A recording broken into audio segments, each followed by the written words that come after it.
Textile industry का संपूर्ण ज्ञान जिस भी आदमी को थोड़ी बहुत भी सीखने की ललक होती है, भूख होती है, इस वीडियो में उसको स्वाद आ जाएगा।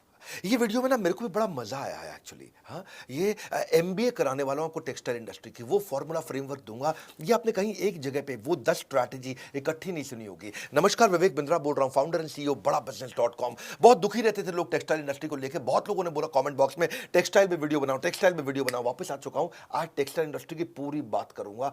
आज मैं आपको रिटेलर से लेकर मैन्युफैक्चरर तक गेम चेंज करेंगे। पीछे मैंने कोई अच्छे वीडियो दिए हैं, वो जरूर साथ में चेक कर लेना। एक मैंने क्रेडमेट का वीडियो दिया आपको, जिसमें मैंने बताया कि कर्जे से कर्जा कैसे मिल सकता है, आपको पैसा कैसे मिल सकता है अगर आपका सिविल स्कोर ठीक नहीं है तो भी, और बाकी टाइम मैनेजमेंट की कुछ टेक्निक्स, और यूट्यूबर के ऊपर शेयर मार्केट पे कुछ वीडियो डाले थे मैंने। समस्याओं का समाधान, घटेगा बिजनेस में नुकसान, बढ़ाओ कस्टमर रिटेंशन, खत्म हो जाएगा कंपटीशन। ये ज्ञान बढ़ा देगा आपका नाम, कैसे बेचे सामान कस्टमर केवल याद रखेगा आप ही का नाम। टेक्सटाइल इंडस्ट्री की एमबीए करने वाले हम। रिटेल, कपड़ों का रिटेल, कपड़ों का व्यापारी, ये जो है ना एक कस्टमर का बिजनेस होता है। इसमें आपको दुकान के अंदर, शोरूम में कुछ एंटरटेनमेंट, एक्साइटमेंट रखनी चाहिए, तभी कस्टमर आता है। वैसे तो रिटेलर बहुत सारे हैं, लाखों रिटेलर है हमारे देश में, इतना कंपटीशन है, इतनी स्कीम, इतने डिस्काउंट, तो रिटेलर अलग से कैसे निकल के आए? कपड़ों का व्यापारी क्या करेगा? इस इंडस्ट्री में होता क्या है? इसमें कौन छाता है? करोड़ों रुपया कैसे कमाया जा सकता है? सुनना मेरी बात को। अगर इसके अंदर जैसे खाने की इंडस्ट्री होती है ना, फूड, उसको पहले देख के खाते हैं, आंखों से खाते हैं, फिर जबान से खाते हैं। कपड़ों में भी ऐसे ही होता है। हाँ, कपड़ों में भी ऐसे ही होता है। पहले आप कपड़ों को देख करके पहनते हो मन से, उसके बाद एक्चुअली पहनते हो। हाँ, तो शोरूम आपका ऐसा होना चाहिए, कपड़े ऐसे होने चाहिए, देखने में अच्छे लगे। ये बड़ी ल्यूक्रेटिव इंडस्ट्री है। 10 लाख रिटेलर है आज हमारे देश के अंदर कपड़ों के, और ब्रेक इवन पॉइंट इसका बहुत ईजी है, आसानी से अचीव हो सकता है। अगर 50% एफिशिएंसी पे भी करें तो ब्रेक इवन तुरंत मिल जाता है आपको इसमें। छोटा रिटेलर भी इसमें लॉस नहीं करता, लेकिन अगर ठीक से चलाए तो। हाँ, आपका रोटी कपड़ा मकान नेसेसिटी है, रिसेशन प्रूफ बिजनेस है। थोड़ा सा भी अगर आपने चेंज होते हुए फैशन को रिस्पॉन्ड कर लिया, छा जाओगे। 10 स्ट्रैटेजी दे रहा हूं। पहला, रिटेल के अंदर सेल्स नहीं होती है। कपड़ों के शोरूम में भी सेल्स नहीं है, परचेज सेल्स है। हाँ, क्या मतलब हुआ इसका? इसमें ना सारा गेम परचेज में है। परचेज, आपको क्या ब्रांड लेना है, क्या डिजाइन लेना है, कौन सी सीजन में चलेगा, किस प्राइस का चलेगा, गेम सारा परचेज में है। जितने भी मैंने कपड़ों के शोरूम देखे हैं, वहां सारी गड़बड़ तभी होती है जब उनके पास गलत माल पड़ा होता है। रिटेलर को एग्जीबिशन जाना चाहिए, एग्जीबिशन में जाकर के स्टडी करना चाहिए मार्केट क्या ले रही है।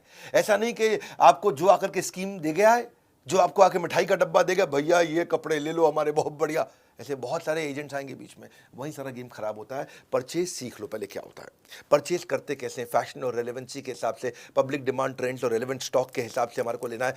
परचेज लाइफलाइन है, बाय राइट सेल राइट। सही खरीदा आसानी से अपने आप बिक जाता है। प्रॉब्लम क्या हो जाती है, मेन मुद्दा क्या है धंधे के अंदर, जब आप गलत माल लेके रख लेते हो तो इन्वेंट्री बढ़ जाती है, माल पुराना होता है, कपड़ा पुराना होते ही फैशन बदलते ही बिकना बंद हो जाता है।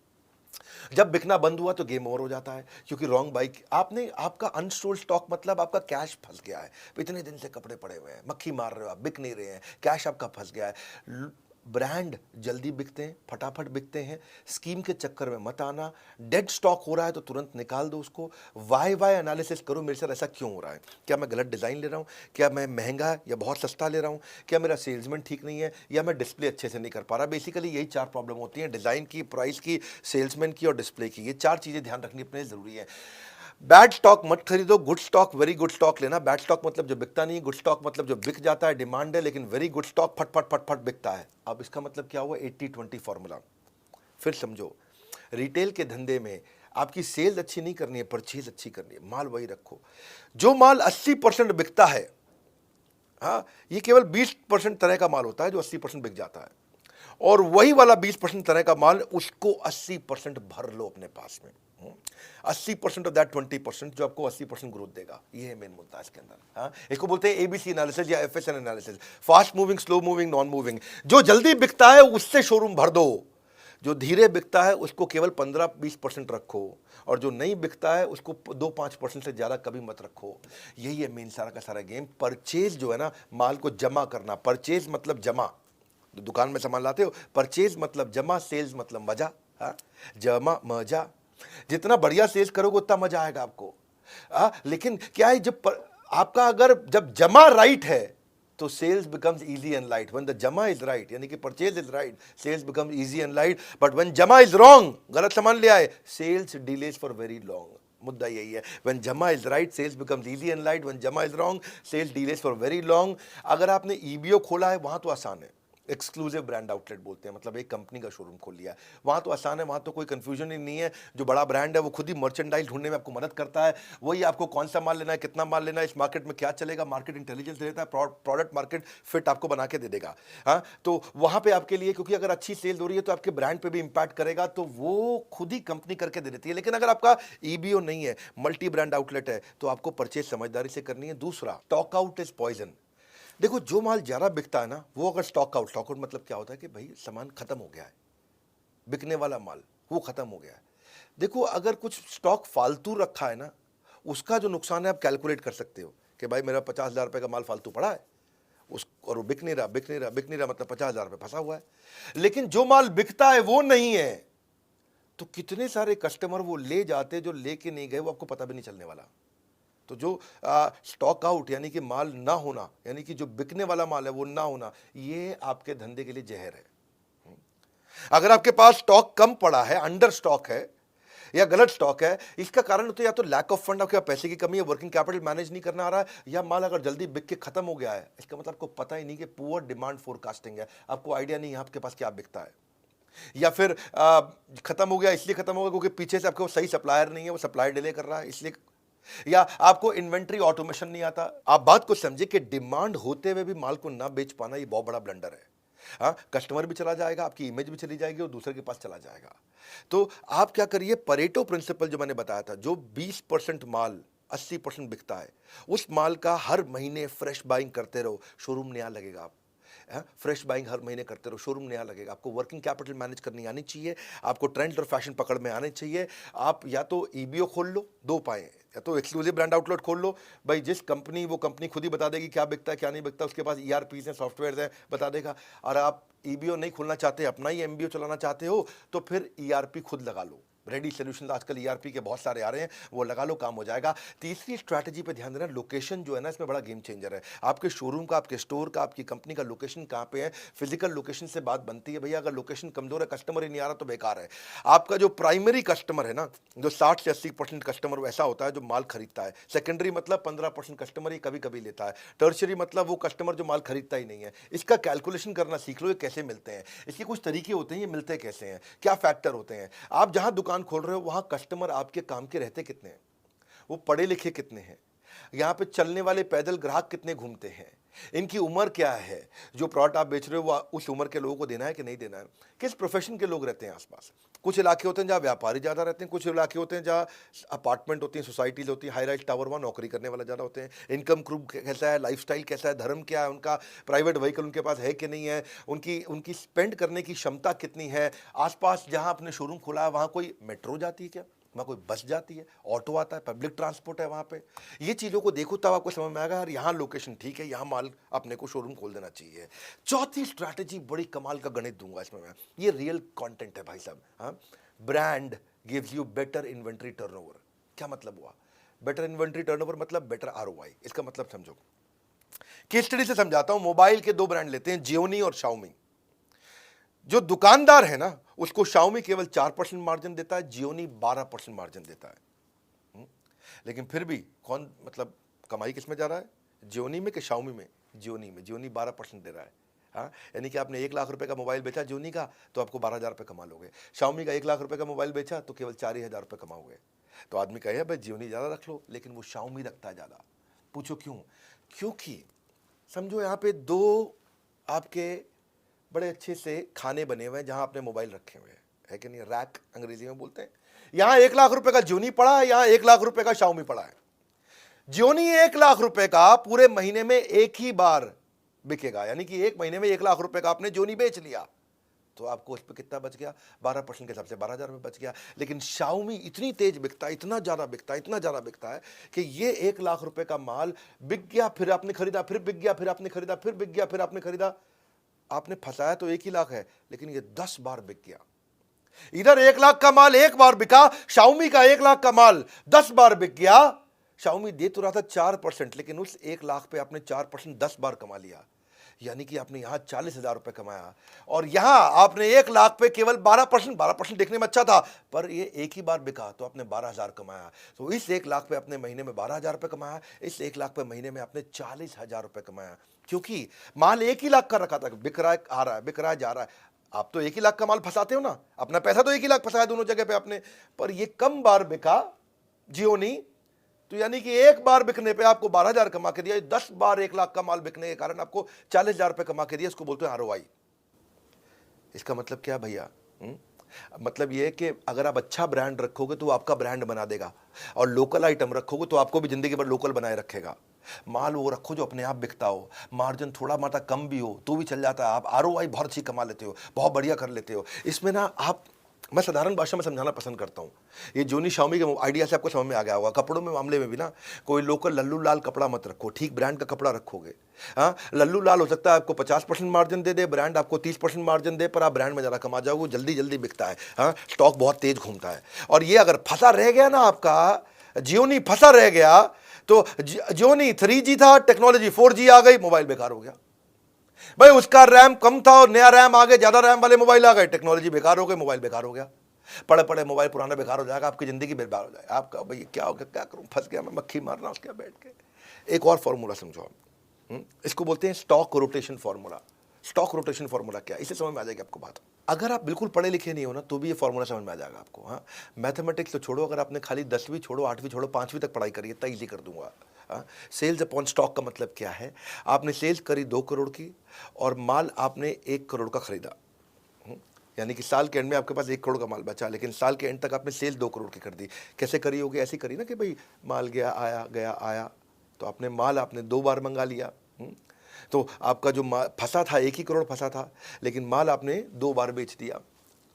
आप, कई लोग इतने समझदार होते हैं कि 1 करोड़ लगा करके 5 करोड़ की सेल कर देते हैं, और कई एक्सट्रीमली बेस्ट होते हैं, वो 1 करोड़ लगा करके 1 करोड़ का माल साल में 10 बार बेच देते हैं। यानी कि कपड़ों के शोरूम में उसको बोलेंगे 10 करोड़ अपॉन 1 करोड़, यानी कि उसका स्टॉक रोटेशन 10 बार हो गया है।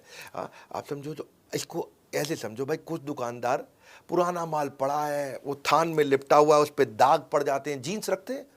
किसी लोकल शोरूम में जाओगे दुकान पे, वहाँ जीन्स जब वो खोल के निकालेगा ना, तो उसके घुटनों से जहाँ फोल्ड करी थी जीन्स, उस पर लाइन सी आ जाती है। देखिए आपने कभी कभी ब्राउन सी भूरे रंग की लाइन आ जाती है, क्योंकि माल पड़ा हुआ है, उसका स्टॉक रोटेशन नहीं हो रहा, पुराना माल पड़ा हुआ है, खराब हो गया उसका माल, है, फैशन बदल चुका है, माल पड़ा हुआ है।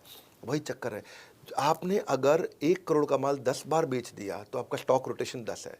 इसको आप ऐसे समझो फॉर्मूला से आसानी से, कि 1 करोड़ का माल अगर आपने 30% मार्जिन पे साल में 1 ही बार बेचा तो आपको 30 लाख रुपए बचा। लेकिन आपने दूसरी तरफ 1 करोड़ का माल साल में 5 बार बेच दिया, जल्दी जल्दी बेच दिया, 30% की जगह खाली 20% मार्जिन कमाया, तो 20% मार्जिन आपका 1 करोड़ का होता है 20 लाख, लेकिन 5 बार बेच दिया, यानी कि 20 लाख मल्टीप्लाइड बाय 5, 1 करोड़ रुपया। यहाँ 30% मार्जिन के साथ आपने 30 लाख कमाया, 20% मार्जिन के साथ आपने 1 करोड़ कमा लिया। वो 30 लाख कमा रहा साल में, ये 1 करोड़ कमा रहा साल में। एक ही अमाउंट फंसाया दोनों ने, इन्वेस्टमेंट दोनों की बराबर थी, पर उसकी बेचारे की कमाई साल के एंड में 30 लाख है, इसकी कमाई साल के एंड में 1 करोड़ है। ये मजा मार रहा है। इसके लिए करना क्या हुआ? है, समझ में तो आ गया आपको? 4 महीने पुराना माल खरीदी के भाव पे बेच दो। अगर कोई जीन्स लेके आए थे आप 500 रुपए की, 4 महीना हो गया है, अब 500 में बेच देना भाई। 800-900 का खाब छोड़ दो, अब 700 में मत बेचो, 500 में बेच दो, 4 महीना हो गया। लेकिन अगर 6 महीने तक सामान पड़ा रह गया कपड़ा आपके पास कोई, तो 500 की जगह 450 में बेच दो, कोई दिक्कत नहीं है। 430 में बेच दो, कोई दिक्कत नहीं है, पैसे छुट्टे हो जाएंगे। आपके पास 50,000 रुपये का माल फंसा पड़ा है ना, 50,000 का माल 40,000 रुपये निकाल दो, 40,000 रुपये हाथ में तो आएंगे। जब 40,000 हाथ में आएंगे तो नया माल लेके आओ, बहुत तेज बिकेगा, कमा के भी देगा। जब जगह खाली होगी, नया माल आएगा, नया माल जल्दी बिकेगा, जो शॉप है वो शोरूम लगने लग जाएगा अपने आप। कस्टमर के हिसाब से खरीदो भैया। कई लोग आएंगे आपको स्कीम देंगे, अरे भाई साहब 3 जीन्स ले लो, साथ में 3 जीन्स फ्री दे रहा हूँ, वो स्कीम है। हो सकता है कस्टमर ना ले रहा, वो कस्टमर वही लेगा जो कस्टमर को पसंद आता है। कस्टमर के हिसाब से माल खरीदो, स्कीम के हिसाब से नहीं कि जो डिस्ट्रीब्यूटर डीलर आके आपको स्कीम दे जाता है। हाँ, तो आपके लिए देखो एक चीज़ और अच्छी बताता हूँ, आरओआई अच्छा निकालना है ना, टेलर रख लो अपने पास। टेलर के साथ बहुत कमाई होती है भैया। शोरूम खोलना मुश्किल है, टेलर रखना आसान है। पर क्या, शोरूम तो आप खोल लेते हो, उसके बाद टेलर के खर्चे आपको चुभने लग जाते हैं। हाँ? आप क्या है कि आप $1 खर्च कर देते हो, 1 पेनी में दिक्कत आती है। 2,000 का नोट खर्च कर देते हो, 2 रुपए खर्च करने में दिक्कत आती है। टेलर रखो। देखो रेस्टोरेंट वही चलता है जहां शेफ अच्छा हो, इसी तरह कपड़ों का शोरूम वही अच्छा चलता है जहां टेलर अच्छा हो। शेफ लाना मुश्किल नहीं है, रेस्टोरेंट खोलना मुश्किल है। आप अगर रेस्टोरेंट, ये बड़ा इंपॉर्टेंट है चीज़ को समझना कि टेलर छोटी छोटी चीज़ें आपके लिए अच्छी इतनी तेज कर सकता है सर्विस के मामले में कि आपका कस्टमर वापस आता है लौट करके। मैं ना इस रिटेल इंडस्ट्री के अंदर, इसके अंदर ये जो हमारी टेक्सटाइल इंडस्ट्री है, इसमें सियाराम एक अच्छा ब्रांड है। उसके जो ओनर हैं, चेयरमैन है मिस्टर रमेश पोदार, हमारी बड़ी मित्रता है उनसे, बड़ा प्रेम है, बहुत बहुत वार्म और कॉर्डियल रिलेशनशिप है मेरा। तो मैं सोचा कि टेक्सटाइल की बात कर रहा हूँ, तो मैंने रमेश जी को फ़ोन लगाया। मैं कहा नमस्कार रमेश जी, कैसे हैं? वो नमस्कार बिंद्रा जी, बहुत अच्छे हैं, बड़ा उनसे प्यार है। वो मेरे को उन्होंने कुछ कपड़े भी गिफ्ट किए अपने, बोले मैं सियाराम के सूट पहनूँ बिंद्रा जी, ये भी मैं सियाराम का सूट पहना हुआ है। तो मैंने जब उनसे बात किया, मैं कहा उनसे भी थोड़ा चीज़ें समझता हूँ, तो मैं उनकी भी स्ट्रैटेजी बताता हूँ। ये 1978 की कंपनी है भैया, सियाराम, जे हेम्स्टेड, कैडनी, ऑक्समबर्ग भी बड़ा ब्रांड, सब इन्हीं की 80 मिलियन मीटर जो है ना बनाते हैं, कि 40,000 आउटलेट पे माल बेच रहे हैं। 100 करोड़ तो उन्होंने 1991 में पहला कर लिया। देसी ब्रांड लेकिन इंटरनेशनल अपील है इनका। ये रिलेशन इनके साथ ऐसा है कि इन्होंने देखा कि डॉक्टर विवेक बिंद्रा बड़े वर्ल्ड रिकॉर्ड बना रहे हैं, तो इन्होंने भी रिटेलर्स के लिए एक इवेंट किया था और उसमें इन्होंने गिनीज वर्ल्ड रिकॉर्ड बनाया था। मुझे बोले कि आपसे इंस्पायर हुए, आपके देखा देखी हमने भी वर्ल्ड रिकॉर्ड बनाया। तो सियाराम के रमेश पोदार जी से एक और स्ट्रैटेजी मुझे समझ में आई, space utilisation is revenue maximisation. कई बार लोग शोरूम खोल लेते हैं।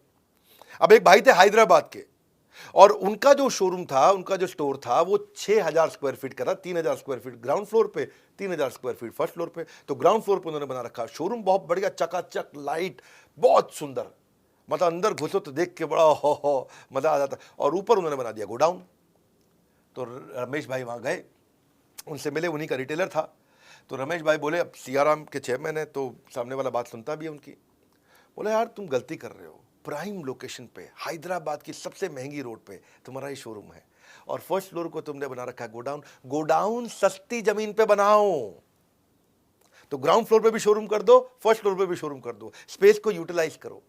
स्पेस यूटिलाइज होगा, रेवेन्यू मैक्सिमाइज होगा। वो भाई मान गया उनकी बात। वही आदमी जो नीचे ग्राउंड फ्लोर पे 8 करोड़ का टर्नओवर कर रहा था, ऊपर फर्स्ट फ्लोर खोलते ही वो 12 करोड़ पे आ गया, फिर 15 करोड़ पे आ गया। तो उन्हें बहुत धन्यवाद किया, क्योंकि जब गोडाउन बनाना था वो सस्ती जगह बनाया, खर्चा उसका बहुत कम हो गया। वरना अगर ऊपर फर्स्ट फ्लोर जो इतनी प्रीमियम लोकेशन थी, उससे फट फट फट फट तेज कमाया उन्होंने। तो स्पेस यूटिलाइजेशन जब करोगे तो उसमें देखो मैनेक्विन अच्छे से डालो, ट्रायल रूम बनाओ, शीशे लगाओ, डिस्प्ले शेल्फ अच्छे लगाओ, डिस्प्ले काउंटर बढ़ाओ। जितना अच्छे से स्पेस को यूटिलाइज करेंगे ना, उतना रेवेन्यू मैक्सिमाइज होता है आपका। अगला है छठा स्ट्रैटेजी, इफेक्टिव ट्रेनिंग, मतलब हायर कन्वर्जन। आपने शोरूम बनाया, आपके शोरूम पे आपने कितने सालों की मेहनत करी है ना, कितना पैसा लगा दिया आपने वहाँ पे, कितना कुछ कर दिया आपने, इतनी ब्रांडिंग मार्केटिंग कर दी उसकी। आज उसकी इतनी इज्जत हो गई कि रोज 100 कस्टमर आ रहे हैं वहाँ पे। अगर रोज 100 कस्टमर आ रहे हैं और आपका सेल्समैन इतना कमजोर है कि 100 में से खाली 20 को माल बेच पाता है, 100 में से वो 20 को माल बेच पाता है, क्योंकि उसकी ट्रेनिंग अच्छी नहीं हुई। अगर उसकी ट्रेनिंग अच्छी कर दें, वो 100 में से 40 को माल बेच दे, तो आपका टर्नओवर एकदम डबल हो जाएगा। हाँ, कस्टमर लाने पे आप खर्चा कर चुके हो, पर उसकी ट्रेनिंग नहीं करी आपने। ये छोटे छोटे खर्चे होते हैं। प्रोफेशनलिज्म बढ़ाइए, हाँ, प्रोफेशनल्स को लाइए, उनको उतना प्रेम दीजिए कि वो फैमिली हो जाएं, फैमिली को लाइए, उनको उतना ट्रेनिंग दीजिए कि वो प्रोफेशनल हो जाएं। दो बातें हैं कि आप जब किसी एम्प्लॉय को हायर करते हो, उसको इतना प्रेम दो प्रोफेशनल आदमी को कि वो फैमिली जैसा हो जाए, और खुद के जो परिवार वाले हैं उनको इतना ट्रेनिंग दे दो कि वो प्रोफेशनल्स की तरह काम करना शुरू कर दें। मजा आएगा। उसके बाद ट्रेनिंग का कल्चर बना दो। यंगस्टर्स को बहुत दिक्कत आती है, उनके लिए बड़ा आसान हो जाएगा। डेटा ड्रिवन अप्रोच रखो, मेजरेबल गोल रखो, नहीं तो एवरीथिंग गोल गोल हो जाएगा। अगर मेजरेबल गोल नहीं होगा तो एवरीथिंग गोल गोल। गोल गोल चाहिए या बड़ा जबरदस्त वाला गोल चाहिए। अपने मैनेजर को, स्टोर कीपर को, सेल्समैन को, कस्टमर सर्विस एग्जीक्यूटिव को, शॉप फ्लोर, सबको बढ़िया ट्रेनिंग दो। इसको सारे रिटेलर्स के आप पहुंचा देना, जितने भी भैया अपने टेक्सटाइल वाले हैं। गेम चेंजर वीडियो में कुछ ऐसे फॉर्मूला दूंगा आपको मैं। तो सेल्समैन ना बड़ा इंपॉर्टेंट टच पॉइंट होता है। 10 में से 2 कस्टमर को माल बेच पा रहा था, वो 10 में से 4 को बेचना शुरू हो गया। अच्छी ट्रेनिंग दे दी आपने तो टर्नओवर डबल हो गया आपका। तो आपका जो शॉप फ्लोर है वो बहुत इंपॉर्टेंट एरिया है, उसको आप फीचर वर्सेस बेनिफिट की ट्रेनिंग दो। भाई कपड़ों का फीचर मत बताओ, बेनिफिट बताओ उसको। प्रोडक्ट की origin, history, accessories, catalogue, prices, कपड़ों के डिफरेंट साइजेज, यूके का साइज ये है, यूएस का साइज ये है, मेन का साइज ये है, वुमेन का साइज ये है, फैब्रिक का उसको एक्सपीरियंस हो जाना चाहिए, कॉम्पिटिटर क्या प्रोडक्ट बेच रहा है, कॉम्पिटिटिव एडवांटेज क्या उसको समझ में आ जाना चाहिए, एटिकेट्स के साथ बात करें, रैपो बिल्डिंग, रिलेशनशिप बना करके माल बेचे, कस्टमर के बाइंग बिहेवियर को पहचाने। डिफिकल्ट गुस्से वाला कस्टमर आ गया, एकदम चिड़ा हुआ, नक चढ़ा, ऐसे वाला भी होते हैं ना कहीं, हाँ, उसके साथ भी बड़ा कैसे वो डील करे, उसको कैसे समझाए और कैसे फॉलो अप करे, रेफरल कैसे ले, सेल्स को क्वालिफाई करे, प्रोफेशनल एथिक्स और एटिकेट उसको समझ में आ जाए, क्रॉस सेल अपसेल कर सके, है कि नहीं है।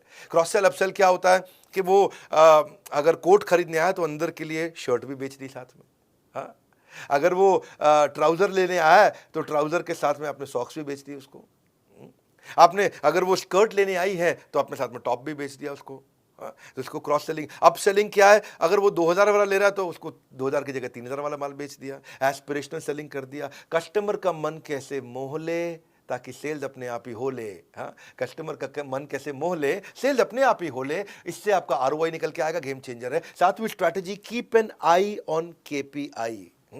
केपीआई मतलब की परफॉर्मेंस इंडिकेटर। कुछ फॉर्मूलाज रखने चाहिए अपने स्टाफ के साथ, अपने ऊपर भी रख सकते हो। बेटा झूठ बोल सकता है, डेटा झूठ नहीं बोल सकता। फॉर्मूला क्या है आपको पता है भैया, मैं गैस नहीं देता, मैं ये नहीं बोल रहा जान लगा दो, मेहनत कर लो, खून पसीना एक कर लो, एड़ी चोटी का जोर लगा दो, ये सब बोल रहा हूं क्या मैं? फालतू मोटिवेशन नहीं मेरे भाई, रियल फॉर्मूला। बिजनेस के मामले में डॉक्टर विवेक बिंद्रा के चैनल पे आ जाओ, बड़ा बिजनेस, बस बस बस इतना ही। केपीआई मतलब डेटा ड्रिवन काम करना है। कैसे करना है आपको? डेटा ड्रिवन का मतलब है जैसे ना आप कुछ फॉर्मूला चेक करो, प्रॉफिट पर स्क्वायर फीट। अगर आपका 1000 स्क्वायर फीट का शोरूम है, आपका 1 लाख रुपए का प्रॉफिट हो रहा है, तो 1 लाख को 1000 से डिवाइड कर दो, आपको पता चल जाएगा प्रॉफिट पर स्क्वायर फीट कितना आ रहा है। फिर वो बेंचमार्क से उसको इंप्रूव करो। एवरेज ट्रांजैक्शन वैल्यू, जितने लोग आ रहे हैं, मेरा नाई है ना, बाल काटने आता था मेरे, उसके यहाँ एवरेज ट्रांजैक्शन वैल्यू जो थी 200 रुपए की थी। मैंने उसको बताया कैसे कॉम्बो बना दे और average transaction value, average order value को 500 रुपये कर दे। उसने कॉम्बो बनाने शुरू किए। जो कस्टमर बढ़ाना मुश्किल है, लेकिन उसी कस्टमर से ज़्यादा पैसा लेना आसान है। तो 200 में जो बाल काटता था, शेव करता था, उसने बोला मैं मसाज के साथ में बाल भी फ्री कर रहा हूँ काटना, शेव भी फ्री कर रहा हूँ, ये भी कर रहा हूँ। तो लोग जो है ना, मैंने उसको बताया कि ऐसा करो, सेल्फी ले ले यार, एक थीम उसको दिया, वो बहुत चल गया उसको, भाई मज़ा आ गया, है कि नहीं। और लोगों ने वो 200 की जगह 500 का माल लेना शुरू कर दिया। इसको बोलते हैं एवरेज ट्रांजैक्शन वैल्यू। ऐसे ही आप लीड कन्वर्जन, कि भाई जितना कस्टमर आ रहा है कितने को बेच पा रहा है, पिछले महीने से ज़्यादा रेवेन्यू करके देखा, ये भी केपीआई हो गया, की performance indicator. Upsell cross sell कितना कर रहा है। एवरेज सेल्स साइकिल टाइम, मतलब ये कस्टमर को कितनी देर में बेचता है। कई सेल्समैन होते हैं, और उसके पास कस्टमर आया 15 मिनट में भेज देते हैं। कई सेल्समैन होते हैं, उसके पास कस्टमर आया 1 घंटा सब खोल के बैठ जाता है, ये भी देख लो, ये भी देख लो, ये भी देख लो। कस्टमर कंफ्यूज, गोल चक्कर होता रहता है। साइड में अमेजोन खोलता है और वो अपनी मम्मी को बोले मम्मी यहाँ से ले लेंगे, माल भी नहीं बिकता, है कि नहीं है। और बिकता भी तो ये 1.5 घंटे बाद जाके बिकता है। इसको क्या बोलते हैं? Average handling time, AHT। तो ये भी देखो कौन एम्प्लॉय ज़्यादा टाइम लगा रहा है। Average profit margin on sales, कौन डिस्काउंट ज़्यादा दे देता है, पूरे मार्जिन पे बेच रहा है कि नहीं बेच रहा। ये सेल्स पर रिप्रेजेंटेटिव, अगर आपकी 1 लाख की सेल हुई है और आपने पास 10 आपके पास एम्प्लॉय है, सेल्समैन है, तो मतलब ऑन एन एवरेज एक आदमी 10,000 रुपये की सेल करता है। तो जो 10,000 से ज़्यादा की करता है उसकी ताली बजा दो, जो 10,000 से कम की करता है उसकी ट्रेनिंग कर दो। ये कुछ बढ़िया बढ़िया KPIs होते हैं। सेल्स पर एम्प्लॉय निकाल लो, एम्प्लॉय टू कस्टमर रेशियो निकाल लो, हाँ, कि भाई आपने इससे ये बड़ा फायदा है एम्प्लॉय टू कस्टमर रेशियो, कि अगर आपके पास रोज 1000 कस्टमर आ रहे हैं और 10 सेल्समैन हैं, तो आपने निकाल लिया भैया कि मैं 100 कस्टमर पे एक सेल्समैन दिन भर में लगाता हूं। जब फेस्टिवल का टाइम आता है, 1000 कस्टमर की जगह 3000 कस्टमर हो जाते हैं, तो आपको पता चल जाएगा कि भाई मुझे 1 महीने के लिए 10 की जगह 30 आदमी करने पड़ेंगे, क्योंकि आपका एम्प्लॉय टू कस्टमर रेशियो निकल गया। हाँ, कस्टमर कितने दिन तक आपके साथ ट्रांजैक्शन करता है, क्योंकि कस्टमर रिपीट कस्टमर बन रहा है कि नहीं, लॉयल कस्टमर बन रहा है कि नहीं, प्रमोटर एडवोकेट बन रहा है कि नहीं बन रहा। क्योंकि ये भी बड़ा इंपॉर्टेंट फॉर्मूला है। रिटेंशन रेट, कितना कस्टमर रिटेन हो रहा है। रेफरल रेट, कितना कस्टमर आया और कितने को नए साथ में लेकर के आया, रेफरल किया उसने। क्योंकि KPI जब आप कर देते हो तो इससे आप एम्प्लॉयज को अकाउंटेबल कर लेते हो। एम्प्लॉयज अपने आप काम करते हैं, आपकी प्रेजेंस के बिना काम करते हैं। आप जो है वृंदावन में बैठ करके कीर्तन कर रहे हो, भगवान का जप कर रहे हो, या दुबई के बीच पे लेमनेट पी रहे हो, पीछे से धंधा अपने आप चल रहा है, क्योंकि आपने फॉर्मूला लगा के सबको मेजर करना शुरू कर दिया। लोग ऑर्गेनाइजेशन की प्रायोरिटीज को समझ जाते हैं, आपके एम्प्लॉय रिस्पॉन्सिबल होते हैं, बड़ी क्लैरिटी मिल जाती है उनको, इंडिविजुअल परफॉर्मेंस अच्छी होने लग जाती है। ये KPI था। 8वीं स्ट्रैटेजी है फिजिटल। फिजिटल मतलब अब फिजिकल शोरूम के साथ डिजिटल भी जाओ। बाइंग बिहेवियर बदल रहा है, इंफॉर्मेशन एज है, सब कुछ इंटरनेट पे दिख रहा है, सब कुछ इंटरनेट पे चल रहा है। पहले लोग टच फील करते थे, अब इंटरनेट से खरीद लेते हैं। तो आप डिजिटल भी हो जाओ साथ साथ। डिजिटल होने में घबराने की कोई जरूरत नहीं है, एक्सटेंशन है फिजिकल स्टोर का। आपको पूरे देश में जाने की जरूरत नहीं, आप डिजिटल तुरंत फटाफट पहुंच जाते हो।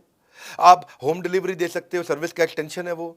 हमारे ना बड़े सारे कोर्सेज हैं कि फिजिकल बिजनेस को डिजिटल बनाने के लिए, WhatsApp marketing, digital marketing, Facebook marketing, e commerce marketing, email marketing.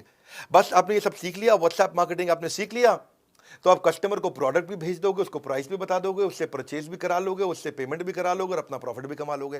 बड़ा आसान है, तो वो मुश्किल नहीं है। आपके प्रोडक्ट में आएगी विजिबिलिटी, जैसे प्रोडक्ट की डिजिटल बढ़ेगी विजिबिलिटी, आपके धंधे में आ जाएगी स्केलेबिलिटी। आसान है ये। आप अपना गूगल पे, फेसबुक पे, सोशल मीडिया पे, आप आजकल गूगल की लिस्टिंग, बिजनेस लिस्टिंग बहुत होती है कि नाम, एड्रेस, फ़ोन नंबर डाला, अपना विजुअल कंटेंट सारा डाल दिया, भाई मेरे पास ये कपड़े हैं, आपको रिव्यूज़ देने शुरू कर दिए, एकदम बात बनेगी। आपका लोगो वोगो डाल दो वहाँ पे, सब काम हो जाएगा, कस्टमर रिव्यू देने लग जाता है आपको। इससे आपको लीड्स मिलेगी, विजिबिलिटी मिलेगी, डिस्प्ले मिलेगा, बहुत अच्छा है ये। आपके मार्जिन अपने आप बढ़ जाते हैं, बीच में सारे इंटरमीडिएरी खत्म हो गए, इसको कमीशन दो, उसको कमीशन दो, कुछ नहीं, सीधा कस्टमर को माल बेचो, 365 दिन आप बेच सकते हो, क्योंकि इंटरनेट तो आपका रात को भी चलता है, दिन में भी चलता है। शोरूम तो आपका खाली दिन में खुलता है, इंटरनेट तो आपका रात को 2 बजे भी इंटरनेट पे दुकान खुली है, आपकी दुकान इंटरनेट पे सुबह 4 बजे भी खुली है, 26 जनवरी पे भी खुली है, 15 अगस्त को भी खुली है। इंटरनेट पे तो आपकी दुकान हर समय खुली हुई है। तो इसको सीखो आकर के, हमारे भी कोर्सेज हैं बहुत सारे, इसके ऊपर आप ज्वाइन कर सकते हो, बोर्ड लाइन नंबर पे फ़ोन करके। बहरहाल 9वीं स्ट्रैटेजी, अगर आपको ईबीओ का मतलब क्या है? ईबीओ मतलब एक्सक्लूसिव ब्रांड आउटलेट। इसमें आपकी मेहनत कम है, ब्रांड की मेहनत ज़्यादा है, वो सारे आपकी मदद करते हैं। मान लो आपने कोई भी ब्रांड उठा लो, अभी सीआरएम की बात कर लेते हैं, सीआरएम का ब्रांड उठा लो, उसके अपने लॉयल कस्टमर हैं, उसकी अपनी बहुत बड़ी विजिबिलिटी है, उसका अपना प्रूवन एक क्वालिटी और कमर्शियल वायबिलिटी है, और आपको बड़ी अच्छी प्रीमियम अपील है उसकी। ब्रांड का अपना एक विजन होता है, उसकी अपनी लॉन्ग टर्म स्ट्रैटेजी होती है, उसके अपने ग्रोथ प्लान होते हैं, उसके बाद अपने मार्केटिंग के बजट होते हैं। आप थोड़ी कर सकते हो सारे बॉलीवुड वाले को ला दो।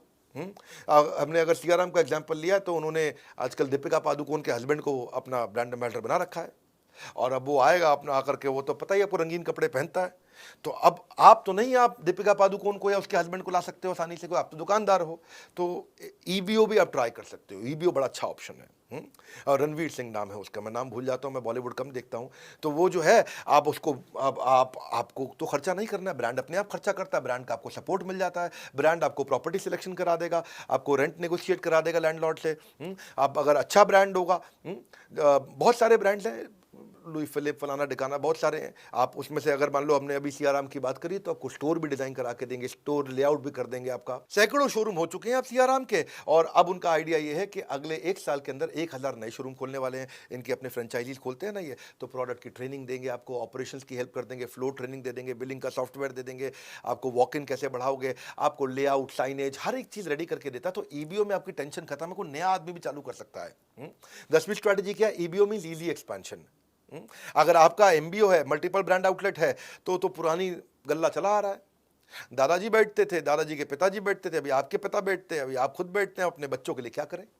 क्योंकि भैया एमबीओ को एक्सपैंड करना मुश्किल है, ईबीओ को आसान है। ईबीओ आप एक साथ 10 शोरूम चला सकते हो, एमबीओ में आपको खुद ही गल्ले में बैठना पड़ता है।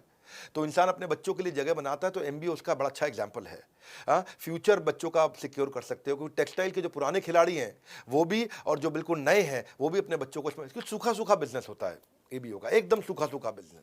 भाई कंपनी से ही माल आया, कंपनी की सारी स्ट्रैटेजी, कंपनी का सारा सिस्टम आया, कस्टमर भी आया, कस्टमर को पहले शोरूम के बारे में पता है, उसको पहले ब्रांड के बारे में पता है, ओ सियाराम, तो वो आएगा सियाराम का कपड़ा खरीदेगा, चला जाए, आपको क्या टेंशन है इसमें?